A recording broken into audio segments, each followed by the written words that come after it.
Hey everybody, so I wanted to talk to you a little bit today about sheep as like introductory livestock. So if you've never had a farm before and you're thinking about starting to homestead or starting even larger scale agricultural type production, obviously most people automatically typically think more along the lines of cattle for livestock. But my husband and I, we chose sheep. And the reason we chose sheep is because they are a much smaller animal and they are a lot easier to handle. So as you can see here, this is the flock we have right now. These are Florida cracker sheep. So they are actually from Florida. They're bred in Florida. Their lineage, basically, they came over with the Spaniards to Florida in like the 1500s. And basically these kind of sheep just roamed free throughout Florida up until, honestly, it was probably around the 70s or so that the sheep actually started being wrangled and being kept within a more confined property. But if you know anything about Florida, Florida is very swampy. It's very much so marshland, especially back in the 1500s. These type of sheep had to really learn pretty quickly how to adapt to parasites and a wet environment, and also an environment that isn't necessarily always freezing cold. So these sheep, I'm not going to really go into sheep in general, like these specific sheep, but these sheep in general are very good with parasites and things like that. But I want to talk to you about the reason we chose them as an introductory animal is because they are a smaller animal. So my husband and I, before we started homesteading, never homesteaded before. We never grew up having animals. I think he had 2 pygmy goats as a kid, but I literally had nothing. Like I had cats and dogs and that was it. So we had no prior experience with livestock. So we didn't necessarily want to get cattle, because with cattle, that's great. They grow really big. They can produce a lot of meat with one animal. But also, if you have one animal that dies, that's a lot of meat you're losing, and that's a lot of money that you're putting into them. We also didn't have a lot of practice with like sustainable agriculture and things like that, which is what we wanted to do. As you can see here, like the grass in here is taller. Yes, a lot of it's dead, but there's still a pretty good stand of grass underneath all this dead stuff.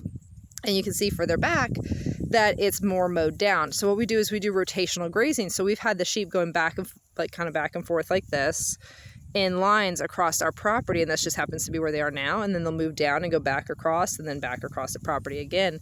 And so we do rotational grazing so that they're not around their own poop and not around their, any parasites they may have, and it keeps them more parasite resistant. Because when we first started homesteading, we weren't really 100% familiar with that process. We were still learning. We didn't really want to lose cattle. Like that's a big animal to lose. That's a lot of money, even just to buy a cow. Our sheep, when we bought them, were only $250 a piece. So it was not as much money that we were putting out versus like buying one cow. So we were able to get a flock of sheep. We started with 27. Over the years, we've probably had close to 80 or so total. We've been homesteading since 2014. And it's one of those things where these sheep really have been fantastic. We love them as a breed. You can kind of see some of them laying down in the grass further in the back. But we have several males and then all the females in here too, and then lambs and stuff. But we really like sheep for a beginning because sheep are typically very docile. Even with goats are very agile. They can jump easily. Sometimes they have attitudes. So we didn't really want to go with goats because we wanted to be able to keep them in a confined space like you see here with the netting and not have to worry about them constantly trying to jump out. So we have our sheep and they do very well with staying in this space.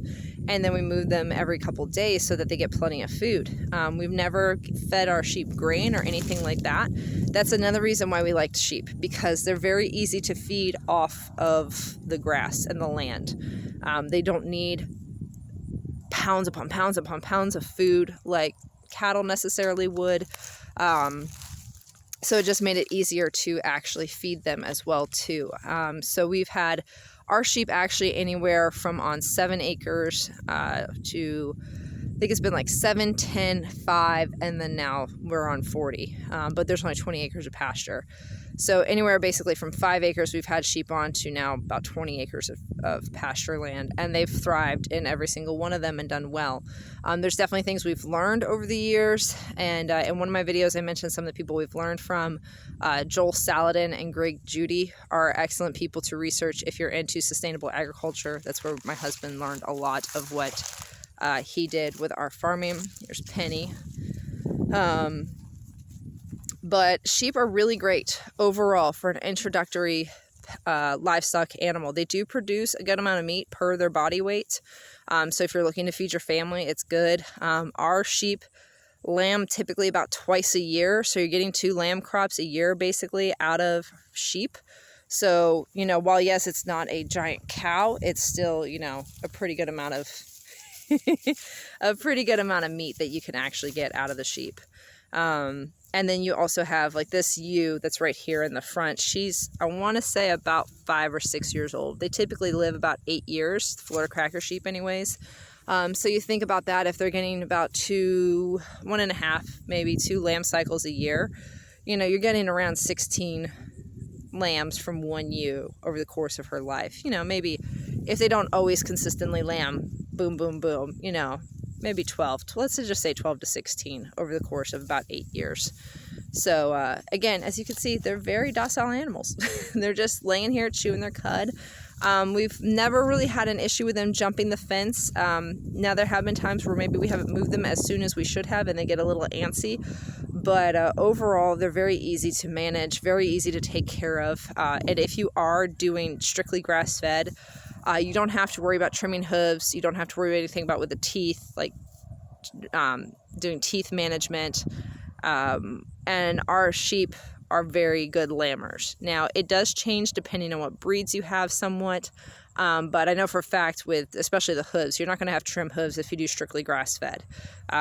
It's when they start eating grains that they actually start having their hooves grow at like really fast paces, more than what they can keep up with. So there's certain things you can do with grass-fed that you don't have to do it if you do feed them grain. But really good animals, nice and fluffy. Obviously, if you do have wool sheep, the wool can be used for different purposes. I've used them actually wool before as batting and blankets, and then using them for, you know, I know some people weave and things like that with wool and do like felt projects and stuff like that. But there's a lot of different uses for sheep wool that are good. But you kind of just see them hanging out here in the grass, and I think probably today we're going to move them on to the next paddock because they've been here for about 2 days and they've pretty well chewed it down. So we'll move them on to the next paddock tomorrow or end of tonight, and then they'll be able to hang out. But yeah, this is our sheep, guys. If you do have any questions about sheep or even specifically, more specifically Florida cracker sheep, let me know and I'll be happy to answer any questions you may have. But I hope y'all have a great day. Bye.